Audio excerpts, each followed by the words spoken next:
हरियाणा की हर अपडेट के लिए बेल आइकन दबाएं और सब्सक्राइब करें STV हरियाणा न्यूज। नमस्कार, मैं अनामिका अजय मिश्रा, आप देख रहे हैं फटाफट हरियाणा।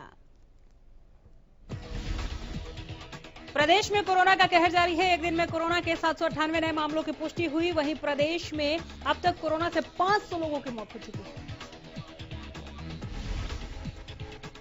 पंजाब के अमृतसर में डिप्टी सीएम दुष्यंत चौटाला ने धर्मपत्नी मेघना और जेजेपी नेता दिग्विजय चौटाला के साथ बुधवार को स्वर्ण मंदिर में शीश नवाकर अरदास की।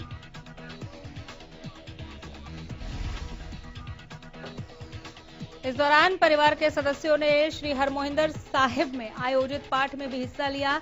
वहीं सभी ने देश में शांति, खुशहाली और सबके कल्याण की प्रार्थना की। चंडीगढ़ में भारतीय किसान यूनियन ने किसानों के लिए नए अध्यादेश का जमकर विरोध किया। इस दौरान भाकियू के प्रदेशाध्यक्ष गुरनाम सिंह चौधरी ने कहा कि वो नया अध्यादेश लागू नहीं होने देंगे, चाहे इसके लिए गोलियां खानी पड़े। उन्होंने कहा कि नए अध्यादेश में MSP लिखा जाना चाहिए। कॉन्ट्रैक्ट फार्मिंग भारत के लिए फायदेमंद नहीं। इस दौरान उन्होंने 15 अगस्त को काला झंडा लगाकर विरोध प्रदर्शन करने की चेतावनी भी दी। सफीदों के मुआना गांव की छात्राएं स्कूल में एडमिशन के लिए दर-दर की ठोकरें खाने को मजबूर हैं, लेकिन बावजूद इसके ग्राम पंचायत छात्राओं का भविष्य ताक पर रखकर जिद पर अड़ा है। दरअसल छात्राएं गांव के ही राजकीय वरिष्ठ माध्यमिक विद्यालय में एडमिशन लेना चाहती है, लेकिन ग्राम पंचायत उनका एडमिशन इस स्कूल के बजाय गांव के ही दूसरे स्कूल में कराना चाहती है, जिसे लेकर छात्राओं का कहना है कि वो इस स्कूल में पढ़ना नहीं चाहती, क्योंकि उस स्कूल में टीचर समेत मूलभूत सुविधाओं की कमी है।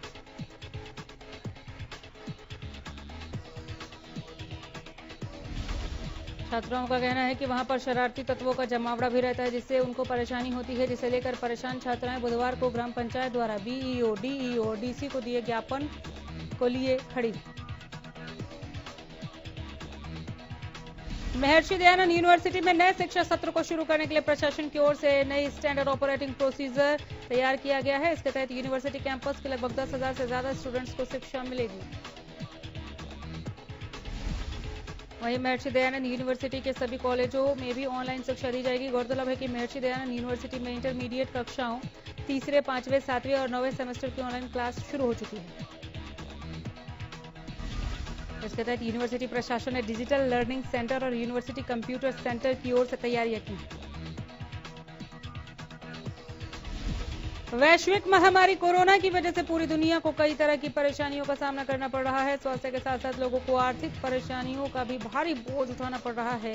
यहां तक कि समाज का भविष्य संवारने वाले शिक्षक भी अछूते नहीं।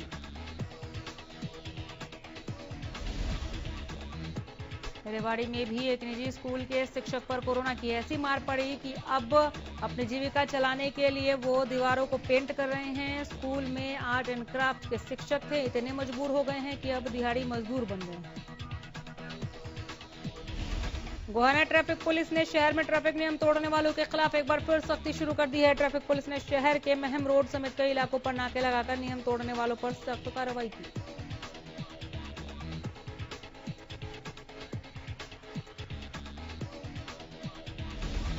इस दौरान पुलिस ने एक स्कूटी चालक का 28,000 और बुलेट का 31,000 का चालान कर दोनों वाहनों को इंपाउंड कर दिया। ट्रैफिक पुलिस का कहना है कि अभी ये कार्रवाई इसी तरह से जारी रहेगी।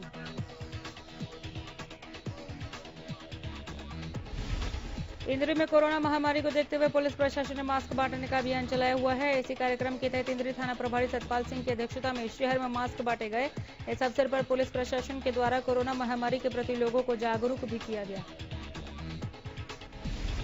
रेवाड़ी के रावतुलाराम स्टेडियम में स्वतंत्रता दिवस समारोह का आयोजन किया जाएगा। तैयारियों का जायजा लेने डीसी ने समारोह स्थल का निरीक्षण किया।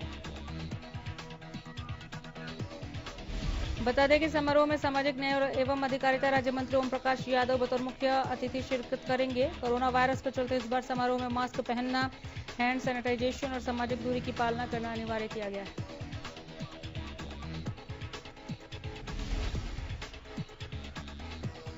कोरोना को हराने के लिए अभी भी सावधानियां बरतने की जरूरत है, लेकिन गुरुग्राम में रोडवेज बसें न सिर्फ नियमों की धज्जियां उड़ा रहे हैं, बल्कि सवारियों की जान को भी जोखिम में डाल रहे हैं। गुरुग्राम की बस डिपो में बसों को निकलने से पहले सैनिटाइज तो किया जा रहा है, लेकिन ना तो सवारियों के थर्मल स्क्रीनिंग की जा रही है और ना ही सभी सवारियों के चेहरों पर मास्क नजर आ रहा है। श्री कृष्ण जन्मोत्सव के लिए मंदिरों में तैयारियां चरम पर। हालांकि इस बार कोरोना वायरस के चलते मंदिरों में बड़े आयोजन नहीं होंगे। उधर उकलाना में भी श्री श्याम मंदिर को बड़े अच्छे ढंग से सजाया गया है और वहां पर कोरोना महामारी के चलते सैनिटाइजर की व्यवस्था मंदिर के गेट पर की गई है।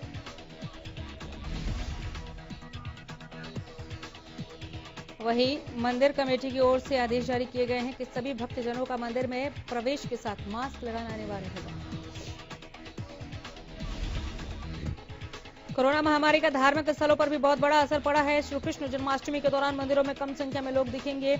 रतिया में भी पुजारी ने बताया कि कोरोना महामारी के चलते केंद्र और प्रदेश सरकार की गाइडलाइन द्वारा ही मंदिर में लोगों को आने की अनुमति है।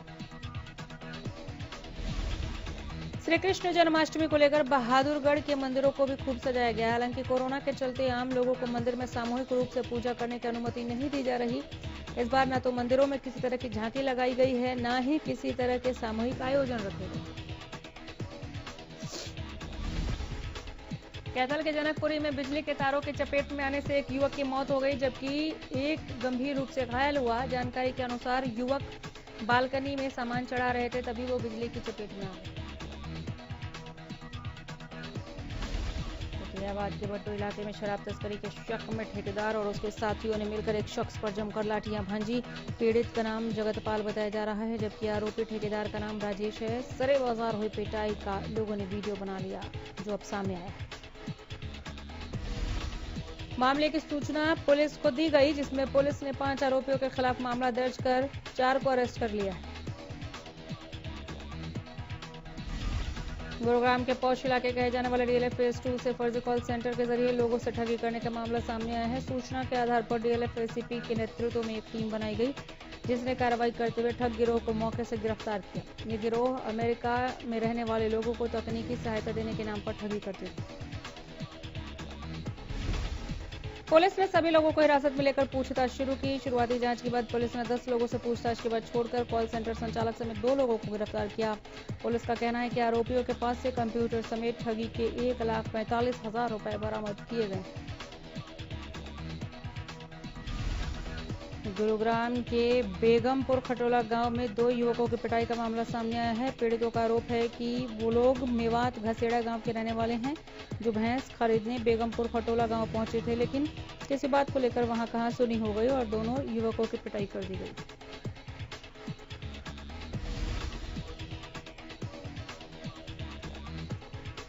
युवकों ने इस मामले में मॉब लिंचिंग का आरोप लगाया। हालांकि पुलिस प्रशासन का कहना है कि पिटाई में सिर्फ 2 ही आरोपियों के नाम सामने आए थे।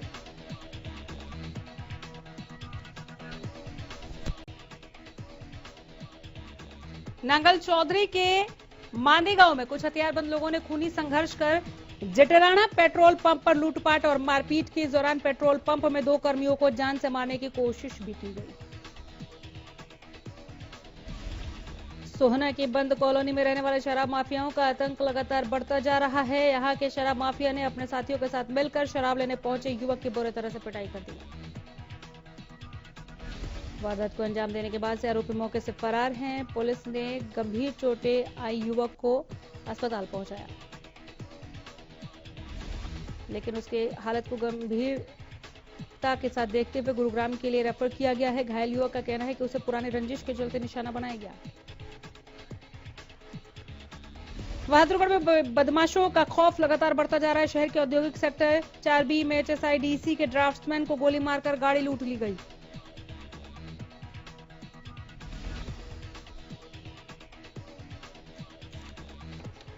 ड्राफ्ट्समैन संजय कुमार ड्यूटी के बाद अपने घर की तरफ जा रहे थे, तभी रास्ते में सेक्टर 4B में एक चाय की दुकान पर रुककर चाय पीने लगे। चाय पीने के बाद जैसे ही गाड़ी की तरफ बढ़े, कुछ बदमाशों ने हमला बोल दिया। चाबी छीनने की कोशिश में गोली चला दी। फरीदाबाद के जैसाना गांव में पति पत्नी की हत्या का मामला सामने आया था, की जानकारी तब मिली जब मृतक महिला का भाई उसके घर पर सामान देने पहुंचा, जहां उसने देखा कि पति पत्नी दोनों के हाथ पैर बंधे हुए हैं और खून से लथपथ शव पड़ा हुआ है।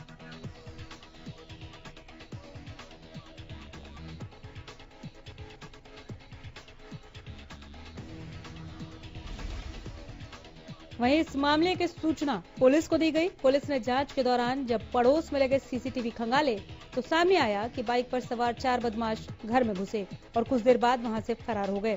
फिलहाल पुलिस इस पूरे मामले की तफ्तीश कर रही है।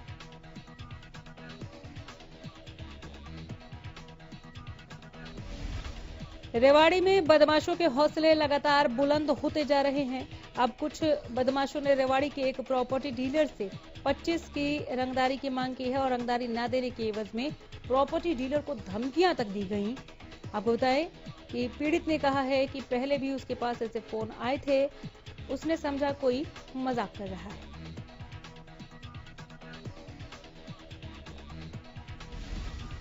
लेकिन अब फिर से प्रॉपर्टी डीलर को फोन किया गया और 25 लाख की फिरौती की मांग की गई। मामले की सूचना पीड़ित ने पुलिस को दे दी है। पीड़ित की शिकायत पर पुलिस ने मामला दर्ज कर टीम बनाकर आरोपियों की तलाश शुरू कर दी।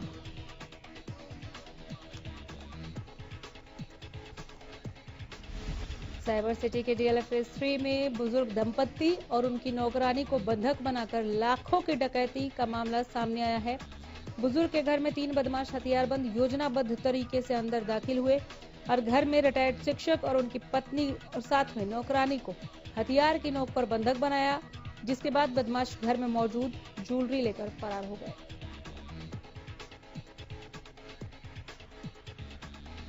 वारदात के बाद कमरे में बंद बुजुर्ग दंपत्ति ने किसी तरह खुद को छुड़ाकर पुलिस को मामले की खबर दी, जिसके बाद पुलिस ने आसपास के सीसीटीवी कैमरों को खंगालना शुरू कर दिया है।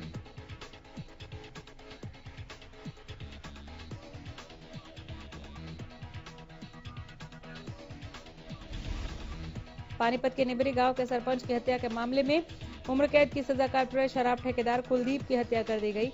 वहीं जमानत पर घर आया हुआ था। शराब ठेकेदार पर पहले गंडासी और फिर डंडों से हमला बोला गया, फिर सिर में 2 गोलियां दागकर मौत के घाट उतार दिया गया।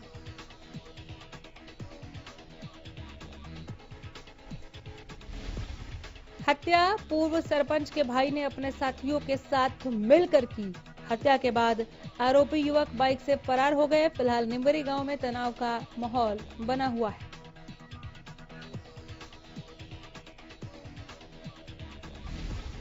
भवानी खेड़ा में एक 35 साल के युवक पर कुछ अज्ञात बदमाशों ने हमला कर दिया। युवक की पहचान सुभाष नाम से हुई है। बदमाश युवक के पेट में गोली मारकर फरार हो गए। मौके पर पहुंची पुलिस ने गंभीर अवस्था में युवक को भिवानी के सामान्य अस्पताल में भर्ती करवाया, जहां डॉक्टरों ने उसे पीजीआई रेफर कर दिया।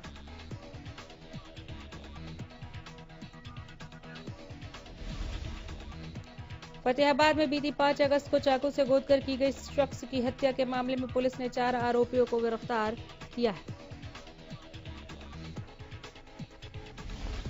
पकड़े गए सभी आरोपी फतेहाबाद के ही रहने वाले हैं। चारों आरोपियों को मंगलवार को कोर्ट में पेश कर रिमांड पर लिया गया था कि हत्या में इस्तेमाल किए गए हथियार की बरामदगी की जा सके। पंचकुला औद्योगिक इलाके के फेज 2 में देर रात केमिकल फैक्ट्री में भीषण आग लग गई, जिसके बाद मौके पर दमकल विभाग की दर्जन से ज्यादा गाड़ियों ने पहुंचकर कड़ी मुशक्कत के बाद आग पर काबू पाया। फैक्ट्री में लगी भीषण आग में किसी के हताहत होने की सूचना नहीं मिली।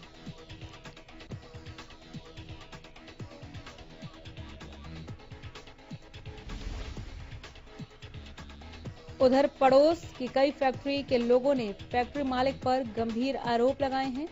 उनका कहना है कि फैक्ट्री मालिक ने इंश्योरेंस क्लेम के लिए फैक्ट्री में खुद ही आग लगाई है। इससे पहले भी पिछले 10 साल में करीब 4 बार इस फैक्ट्री में आग लग चुकी है।